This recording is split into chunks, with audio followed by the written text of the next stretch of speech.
Hi everybody, this is Carolina Millan, and in today's interview I have a very special guest. Well, every guest is special, but they're all special in their own way. And it is Mr. John Lee Dumas from Entrepreneur on Fire. I was going to say EO Fire, and then I started saying entrepreneur. John, how are you? I'm ecstatic to be here. Thank you. I think you're special as well, so we're awesome. Thank you. Thank you so much. Thank you for taking time out of your busy schedule to speak to me. I've got a few questions that I asked my audience to submit some questions for you, and I also got some questions of my own.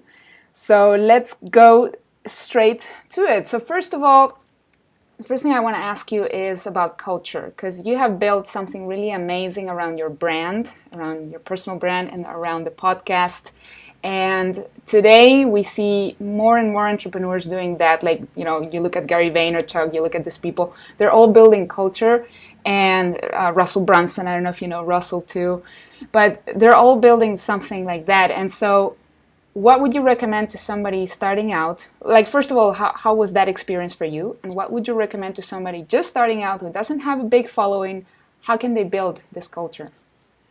So I think culture is a key word, and a lot of things that people kind of leave behind when they start building their thing.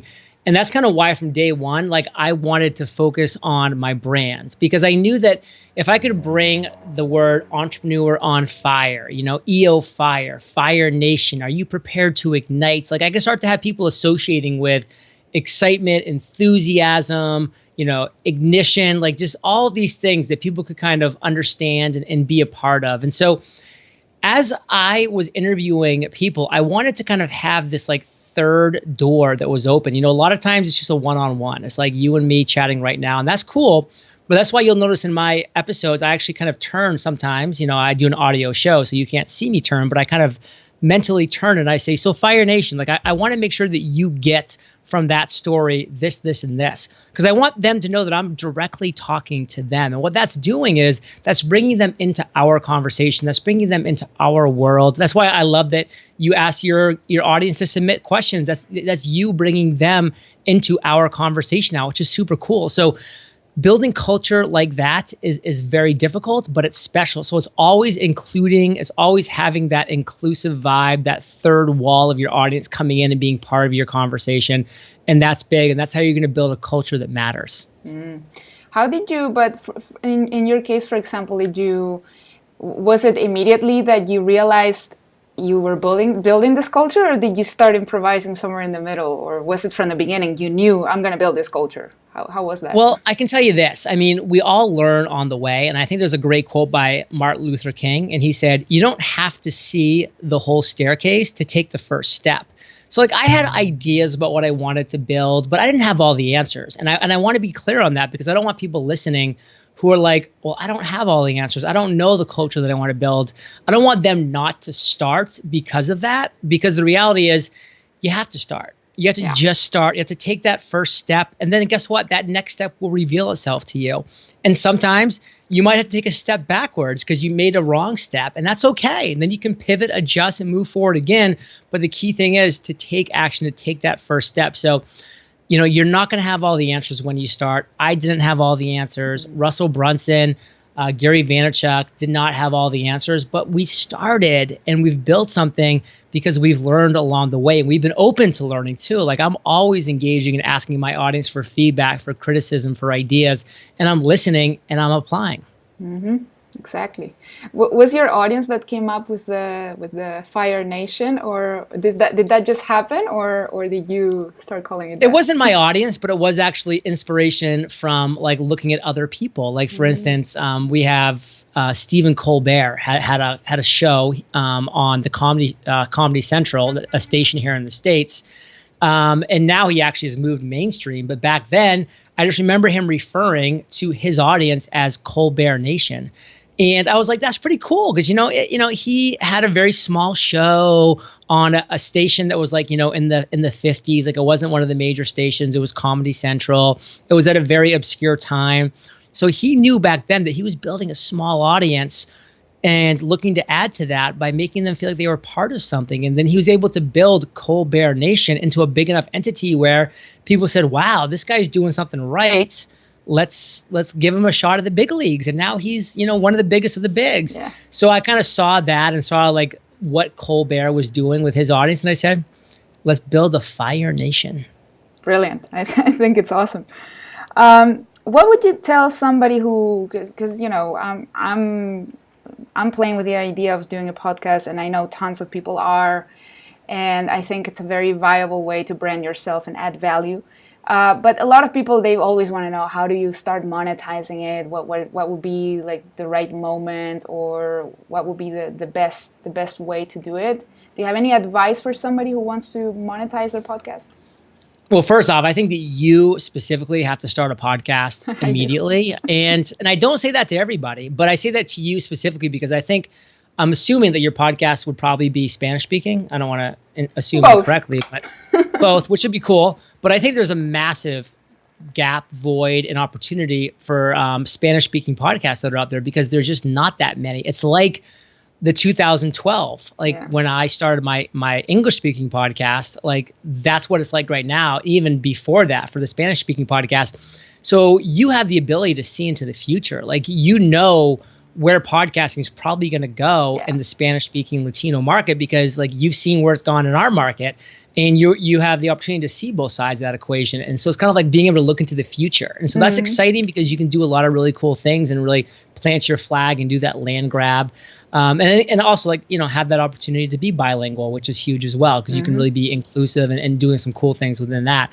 So I think that's a huge opportunity for you. And I would say, as far as monetizing, again, people just overthink everything. That's what we do as humans. We just overthink, and I get it. But what happens when you start your podcast and you deliver free, valuable, and consistent content? You grow an audience. That audience is there for you to engage with and say, what are you struggling with? What are your obstacles? What are your challenges? And then you can create the solution in the form of a product, a service, a community. And that is how you can start to monetize. So I didn't know that I was going to launch a podcasting community. I didn't know that I was going to launch a physical journal. All of these things were revealed to me, and all these ideas came to me from my listeners, from my audience, from taking that first step, not knowing where that fifth step was, not knowing where that monetization stream was going to come from, but trusting in the fact that it was coming. Mm-hmm. So it's always, a similar story. Just go out there, give value for free, and just give as much as you can, and it will come back. I think the key point that a lot of people miss, though, is they don't have the one-on-one conversations with their audience because they think that it doesn't scale, that it doesn't leverage. But the conversations that you have, the one-on-one conversations, are going to give you golden nuggets of ideas that can then be created into products, services, and communities that can be leveraged to the 9th degree. So just realize that those one-on-one conversations with your early avatars, with your early listeners, they can be gold. Yeah, and sometimes people will give you ideas that you didn't even think about. So if you had told me that I was going to launch a podcasting community when I launched EO Fire, I would have said, you're crazy. I barely know how to podcast myself. But my audience just kept asking for it. Here we are 4 years later, over 3,000 members, over $4 million in revenue. I listened. Powerful. Awesome. Here's something that really amazes me. I mean, I know you probably don't do interviews every single day, but you publish them every single day. So how do you not run out of people to interview? Well, that's one question. How do you constantly have new content, and how can people do that? And how do you manage to get a hold of these people? Now, of course, you have now your branding, so it shouldn't be hard. But let's say for somebody who just starting out, they want to interview someone they admire. How do you approach them? How do you make that work? Yeah. So it's one step at a time. It's building a foundation. When I first started, I had to get out there and just hustle and, reach out to 10 people for one yes. And then when I got that one yes, I would try to crush that interview. And then at the end of the interview, I would say, by the way, that was great. Do you have anybody you'd recommend? And try to have them recommend 1, 2, or 3 people to me so I could keep growing that natural way and just keep hustling and hustling until I got to that tipping point where now my show is big enough and it's out there that people are reaching out to me. Fast forward to today, I get 300 inbound requests per month of people wanting to be on my show. So I could be doing 10 episodes a day if I wanted to. Of course, I'm going to keep it maxed out at 1 a day. But that's just the reality. You know, I've been able to build the brand around that. Mm-hmm. So you mean people should just keep going even if people ignore them and say no? You know, just contact 10 people and somebody will say yes and take it from there. You gotta go for the no. Like you need to embrace the no, because you're gonna have to get through 9 no's to get to 1 yes. So when someone says no, say thank you. That's one less no that I need to get for that eventual yes that's coming down the road. Mm-hmm. Absolutely. Yeah, I mean, I even wasn't expecting you to reply to my email. So when I got the reply, I was like, whoa, okay, that's awesome. And now that John Lee Dumas says yes, who's going to say no? Oh, nobody. Everyone's saying yes. How do you, I wanted to ask about scaling an online business. Like, for a lot of people, you know, we get started. I'm actually myself, I'm in a place where I'm scaling, I'm hiring people, but you know, it's hard. How did you manage to scale your business? Did you reach like a tipping point or a moment where you said, okay, now this is the next level? What was that moment for you, that turning point? So for me, I think it really was about 7 months in that I was approached by a broker for sponsorships, and the person said, listen, we've been seeing you for a long time at the top of the iTunes charts for business, new and noteworthy.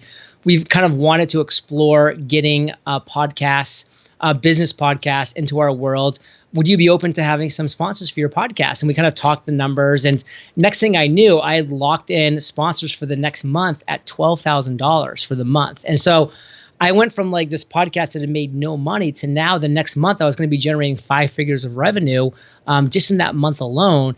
And to me, that was kind of like a turning point mentally where I said, wow, this is of great value. I need to keep going after these opportunities as they present themselves. I need to keep exploring the different conversations I'm having with my current listeners. I need to just be open to where the world's going to take me. Because, before I was trying to be too controlling and just like, this is the direction I'm going to go until I stop. And, I wasn't necessarily getting anywhere. But when I just was open to opportunities that presented themselves to me, things started to change and things started to shift. And again, that was at about the 7th month point post-launch. So it didn't happen right away. Didn't take forever. It was somewhere in between. But you just have to be open to opportunities as they come. That was one of the key takeaways. Awesome. And if somebody starts their podcast, let's say I start my podcast. Well, I'm not a good example. Somebody who's really, really new, because I would know what to do. But somebody who's really, really new, how do you get your first listeners? Would you say just post your podcast link all over social media? Or is there another way, like on the podcast platforms, like something like a must do if you want to get some people to listen to it? I mean, if there were any must-dos, then everybody would be doing it, and then it wouldn't be effective. So that just is kind of like a fallacy. It doesn't really exist. The most important thing is this.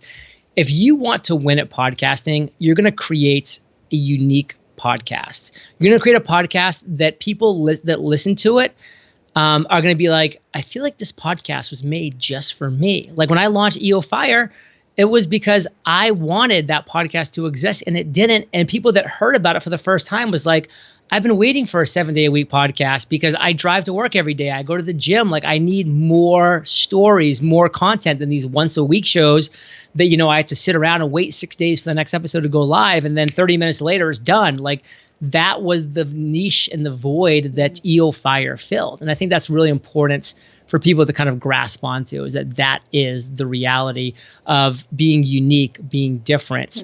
And then when you are really unique and when you are really niche, you have this opportunity to go to Facebook groups that are very niche and are very unique that you fill that void for, and start building know, like, and trust. Not by saying, listen to my podcast, but by answering questions, by asking questions, by providing support and guidance and doing the right things in that manner. And so that was like that next step, which I thought was really huge for me to really get in there and find my perfect listener, and then have that perfect listener tell their friends who are also my perfect listeners, and kind of extrapolate that way. So it's just really getting niche, getting unique. That's why I think, like I said, there's a great opportunity for you, because there's a real big opportunity to be unique in a podcasting market that's so underserved, like the Spanish-speaking podcasting market. And that's exciting, and there's where opportunity lies. So What are you doing to just be different? Because guess what? When you interview somebody that's been interviewed 10 times and you ask them the same question they've been asked on the last 10 episodes, how are they going to share that show with their audience when they've already shared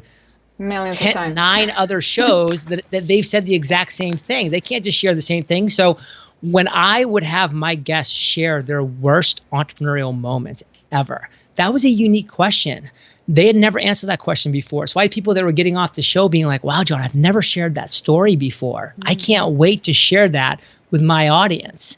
And now they wanted to share that. And that just kind of extrapolated up the way. That's really clever. Well, that was my next question. Well, not exactly the same question, but I was going to ask you about any struggles that you encountered along the way. And how did you overcome those struggles? Like, was there a moment where you wanted to quit, or where you got yourself in some kind of issue that was hard to solve? And how did you overcome those obstacles? Yeah, I mean, I always wanted to quit because, it's easy to quit and it's scary and hard to keep moving forward. And that's why most people do quit. And that's why most people do fail. So I encounter those thoughts, those fears, those exasperating times, every single day on some levels. Definitely every month I have one of these kind of come to Jesus moments where I'm like, what am I doing with my life? Like, where am I going? Like like, it's just because life is so big. There's so many opportunities that, no matter where you are and what you're doing, you're always going to be questioning yourself on some level. And if you're not, then you're not really, an entrepreneur. That's what we do. We question everything. So that's always going to happen. And it's just a matter of realizing that you're a human being. You're going to have these doubts, these fears. You're going to question yourself. And if you're able to embrace that and rise above it, then you'll keep driving on. Absolutely. And well, to wrap it up, I wanted to ask you about the Mastery Journal. I think I ordered my copy already, but it's going to take a while to get here, I think. But I wanted you to tell us a little bit about the experience, and why do you think it's a must? Why should everybody listening to this, watching this, why do they need this? Well, I'll have to keep this very brief because unfortunately our incredibly short but powerful time together is over. But I created the Mastery Journal because I've been able to master productivity, discipline, and focus. These are 3 of my greatest strengths. I have countless weaknesses, but I focus on my strengths. I think that's important. So I wanted to create a tool where other people could master productivity, discipline, and focus in 100 days. So I created the tool. It's over at themasteryjournal.com. I recommend anybody checking it out that is lacking in 1, 2, or all 3 of those skills, because if you're able to master those 3, and we all are, by the way, but if you're able to master all of those 3 skills in 100 days, which you will with the Mastery Journal, there is hope. Love it. Well, thank you so much, John, for your time. This has been amazing. Thanks to everybody listening, watching. There will be a link, of course, to get the Mastery Journal. And thank you. Love your work. Love your podcast. And I look forward to meet you personally again real soon. It was a blast. Thank you so much. Thank you. Bye.